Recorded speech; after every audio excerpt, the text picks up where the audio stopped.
अस्सलाम वालेकुम। चार्जिंग के लिहाज से भी काफ़ी मुझे कमेंट और मैसेज आया कि चार्जिंग पे एक वीडियो बनाए, तो चार्जिंग पे एक छोटा सा हम डिस्कशन कर लेते हैं स्कीमेटिक में। जो बहुत रेयर केसेस हमारे पास आता है कि आप मोस्टली क्या होता है कि आप लोग डायरेक्टली जो टाइग्रस है हाइड्रा है वो चेंज करते हो।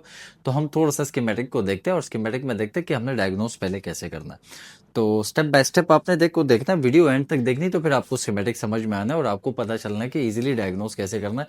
मेरी ज़्यादातर वीडियोस जो है ना बिगिनर टेक्नीशियन के लिए होती है, जो प्रोफेशनल है उनके लिए नहीं होती, वो ऑलरेडी ये चीज़ें जानते हैं।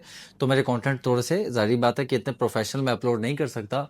अगर इस तरह की डिस्कशन है, मतलब डीप डिस्कशन मैं करता हूँ, तो फिर तो घंटों घंटों की वीडियोस बन जाएगी, उसके लिए अपलोड करने में भी बड़ा प्रॉब्लम है और इतना टाइम का भी बड़ा इशू। स्मॉल जो रेयर केस आते हैं, जो चीट्स होते हैं, जो कि काम में आपको बहुत आसानी करते हैं, वो मैं आपके लिए अपलोड करता हूँ। तो वीडियो आपने एंड तक देखनी।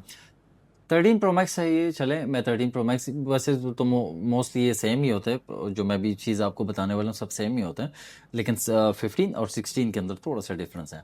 सबसे पहले तो आपने वी बस चेक करना अपना, ठीक है, मतलब जो चार्जिंग पे आपके पास वी बस है, वी बस आपने चेक करना कि वी बस की आपको 5 वोल्ट या 4.5 जो भी वोल्ट बनते हैं वो आपको एग्जैक्टली यहाँ पे मिल रहे कि नहीं मिल रहा है। अच्छा, आपने चार्जिंग केबल आपकी कंफर्म हो जाएगी जब आपको वी बस के 5 वोल्ट यहाँ मिल गए, तो इसका मतलब चार्जिंग केबल तो आपकी कंफर्म हो गई कि भाई चार्जिंग केबल से आपके वोल्ट यहाँ पे टाइग्रस में पहुंच रहे, ठीक है।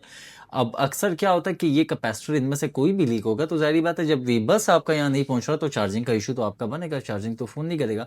सेकंड स्टेप क्या है कि उसके बाद आपने कॉइल्स चेक करनी है, जो आपके पास कॉइल्स है वो आपने चेक करनी है। एक दो तीन कॉइल्स है इसके अंदर, ठीक है, तीनों का इनपुट और इनपुट तीनों का एक है, आउटपुट तीनों का अलग अलग है टाइगर्स के अंदर।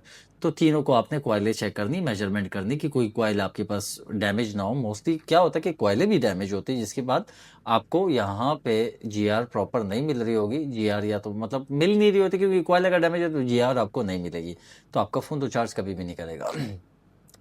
एक यहाँ पे जो कैपेसिटर लगे होते हैं ना, इस तरह के जो कैपेसिटर आपको दोनों साइड आपको पॉजिटिव दिखेंगे, मतलब एक ही ग्राउंड नहीं होंगे। एक तो ग्राउंड कैपेसिटर होता है, एक पोलराइजर नॉन पोलराइजर कैपेसिटर का फर्क होता है।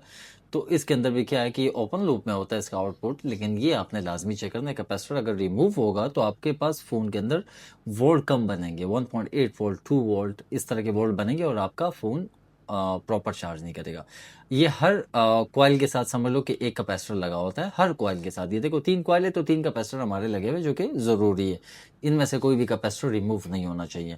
अब फॉर एग्जांपल ये क्या होता है कि आपने टाइग्रस निकाल देनी है, टाइग्रस निकालने के बाद आपने मेजरमेंट करनी है, आपने वैल्यूज़ लेनी है। फिर जब डीप केस आपके पास ऐसा है कि किसी ने टाइग्रस चेंज किया उसके बाद भी चार्जिंग के इश्यूज आए, तो आपने टाइग्रस निकाल के सारे ये जीआर की जो मेजरमेंट है वो करनी है। और जीआर की मेजरमेंट में ये नहीं कि आपने सारी एक एक लाइन